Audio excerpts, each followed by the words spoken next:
Welcome to the most dysfunctional part of Europe and the most destabilized region in the world, the Balkans.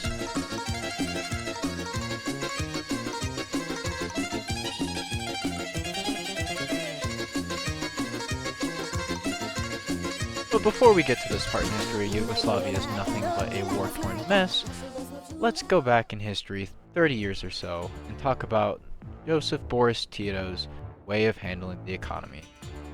Following World War II, Yugoslavia adopted a socialist economic system under Joseph Boris Tito. But unlike other communist states in Eastern Europe, it broke with the Soviet model early on. After the 1948 split with Stalin, Yugoslavia charted its own path toward what became known as self-management socialism. This system aimed to combine socialistic ownership with a degree of worker autonomy and market flexibility, setting Yugoslavia apart as an experiment in decentralized socialism. At the heart of Yugoslavia's economic policy was the concept of worker self-management. Beginning in the early 1950s, enterprises were run not by state bureaucrats, but by workers' councils elected by employees. These councils determined production goals, wage levels, and investment decisions. This model sought to replace the bureaucratic command of the Soviet type with a participatory system rooted in workplace democracy. The state maintained ownership of most enterprises, but management decisions were made at the local level, allowing workers a sense of control and responsibility over production. Also, like many countries in the West, Yugoslavia also pursued a policy of economic decentralization. Control over investment and industrial planning shifted from the federal government in Belgrade to the individual republics, Slovenia, Croatia, Serbia, Bosnia-Herzegovina, Montenegro, and Macedonia. This decentralized model was meant to promote regional development and efficiency through local initiative. However, it also created growing economic disparities between wealthier republics like Slovenia and poorer regions such as Kosovo, fueling political tensions within the federation.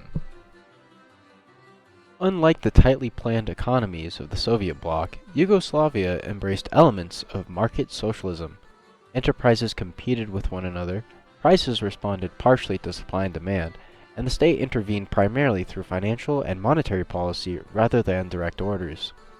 The country also maintained open trade relations with both East and West, joining international institutions like the International Monetary Fund, IMF, and the World Bank in the 1960s.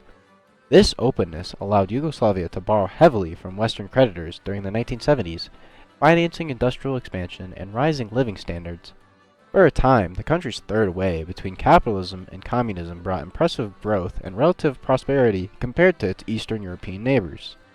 Before you think Yugoslavia had it right, though, may I remind you that this is the Balkans, and may I remind you that this is also a dictatorship. This economic model began to unravel in the late 1970s and early 1980s. Rising foreign debt, inflation, and unemployment undermined the success of the self-management system. Western loans led to austerity programs imposed by the IMF, which cut social spending and weakened the social compact that had supported the Yugoslav Federation. Even with the East and West paying Yugoslavia not to join either side in the Cold War, it still wasn't enough to save its economy. Certain ethnic conflicts emerged due to this, such as the Serbs and Croats blaming their republics for stealing money, the Bosnians and Slovenes arguing about who Tito's favorite republic was, and so on. But due to Tito's aura and negotiation skills, he kept the Federation alive. But when he died in 1980, so too did the economic system and the Federation.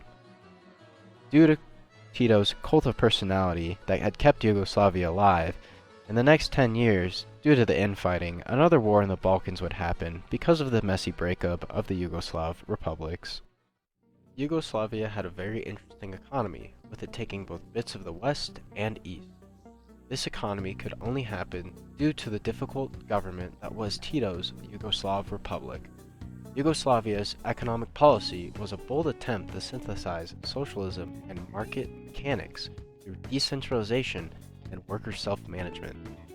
While it initially produced higher living standards and great autonomy than any of the other socialist states in the Balkan area, the model ultimately succumbed to internal contradictions, foreign debt, and regional inequality. The The Yugoslav experience stands as a distinctive, if ultimately fragile, experiment in blending ideological commitment with economic pragmatism. In the end, the only one who could get this style to work was Tito, due to the Republic setting aside differences to work alongside him in the federal government. With the hero who saved the country against the fascist dictators dead, so too did the Yugoslavian dream of Baltic unity also die, with the Balkans going into war 10 years after the death of Tito. Thanks for watching. If you like what you saw, maybe give me a subscribe. Not that I really care, but it'd be pretty vulgar.